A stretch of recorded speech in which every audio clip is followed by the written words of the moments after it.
Hello दोस्तों, आप सभी का स्वागत है मेरे चैनल एनिमेट्रिक्स पे। तो आज हम बात करने आ रहे हैं नारुतो के सभी चक्रा मोड्स के बारे में। तो नारुतो सीरीज में नारुतो के पास काफी सारे चक्रा मोड्स हैं और वो सभी काफी पावरफुल भी हैं। तो आज हम इन सभी चक्रा मोड्स की पावर और इनमें क्या डिफरेंस है वो जानेंगे। तो अब बिना टाइम वेस्ट किए चलिए चलते वीडियो की तरफ।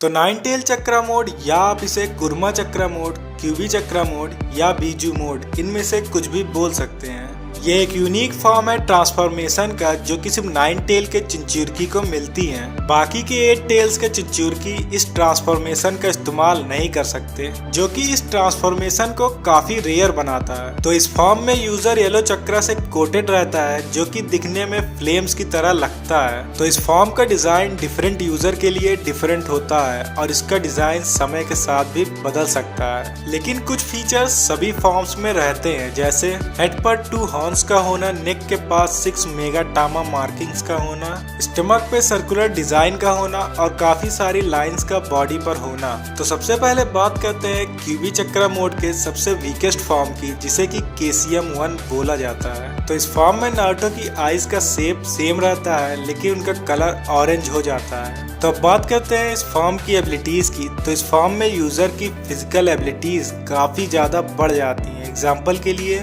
इस फॉर्म में नारुतो ने 4th राकागे के फुल स्पीड पंच को डॉज कर लिया था। और इस फॉर्म में नारुतो के पास इतना सारा चक्रा होता है कि वो काफी सारे शैडो क्लोन्स को क्रिएट कर सकता है, जिनकी स्ट्रेंथ एक कागे लेवल के निंजा इतनी होती है। एग्जाम्पल के लिए नारुतो के एक शैडो क्लोन ने 3rd राकागे से फाइट की और उसके बाद उसने 2nd सुचिकागे से भी फाइट की, और इसके बाद भी वो इतने समय तक सरवाइव किया कि वो कुछ समय के लिए मादरा से भी लड़ सके, जो कि काफी इम्प्रेसिव बात है। और इस फॉर्म में नारुतो अपने शरीर के किसी भी पार्ट से लगभग अनलिमिटेड चक्रा आर्म्स और हैंड्स को क्रिएट कर सकता है, और नारुतो उन चक्रा आर्म्स और हैंड्स की साइज और मूवमेंट को भी पूरी तरह से कंट्रोल कर सकता है, जो कि इसे एक काफी यूजफुल एबिलिटी बनाता है। एग्जाम्पल के लिए नारुतो इसी का इस्तेमाल करके अपने फिंगर टिप के ऊपर एक मिनी रोशन सुरिकन को बना सकता है, जो कि काफी पावरफुल होता है। और इस फॉर्म में नारुतो नेगेटिव इमोशंस को भी सेंस कर सकता है, और साथ ही साथ नारुतो इस फॉर्म में काफी पावरफुल लाइफ फोर्स को भी रिलीज करता है। लेकिन इस फॉर्म के कुछ ड्रॉबैक्स भी थे, क्योंकि नारुतो जब इस ट्रांसफॉर्मेशन को यूज करता था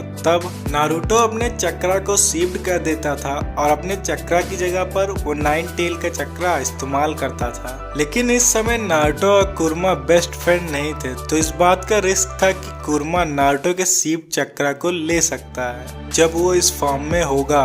मतलब अगर नारुतो इस फॉर्म को ज्यादा लंबे समय तक इस्तेमाल करता है तो उसकी डेथ के चांसेस बढ़ते जाएंगे। और दूसरा डिसएडवांटेज ये था कि नारुतो इस फॉर्म में टेल बीस्ट बॉल को क्रिएट नहीं कर सकता था, क्योंकि कुरमा नारुतो के साथ कोऑपरेट नहीं कर रहा था। तो अब बात करते हैं नारुतो के 2nd फॉर्म की, जिसे कि ऑफिशियली कुरमा मोड बोला जाता है, क्योंकि नारुतो को इसी फॉर्म में ये पता चला था कि 9 टेल का असली नाम कुरमा है, और इस फॉर्म को KCM2 भी बोला जाता है। तो जब नारुतो और 9 टेल एक दूसरे के फ्रेंड बन जाते हैं तब नारुतो इस फॉर्म का इस्तेमाल करता है। और क्योंकि इस फॉर्म में नारुतो को कुरमा का फुल कोऑपरेशन मिल रहा था, तो नारुतो को इस बात का रिस्क नहीं था कि वो कितने समय तक इस चक्रा मोड को यूज करता है। तो इस फॉर्म में नारुतो की आंखों की प्यूपिल्स स्लिटेड हो जाती हैं, और नारुतो के फेस पर जो विस्कर की तरह मार्किंग्स रहती हैं वो और थिक हो जाती है। और नारुतो को जो चक्रा उसे चारों ओर से घेरे रहता है उसका शेप चेंज होकर और सॉलिड हो जाता है, और वो दिखने में एक फुल लेंथ हाओरी की तरह लगता है। तो अब बात करते हैं इस मोड की एबिलिटीज की। तो इस मोड में हमें नारुतो के प्रीवियस फॉर्म की सारी एबिलिटीज में बूस्ट देखने को मिलता है, और नारुतो इस फॉर्म में अब टेल बीस्ट बॉल को क्रिएट कर सकता था, जो कि बहुत पावरफुल होता है।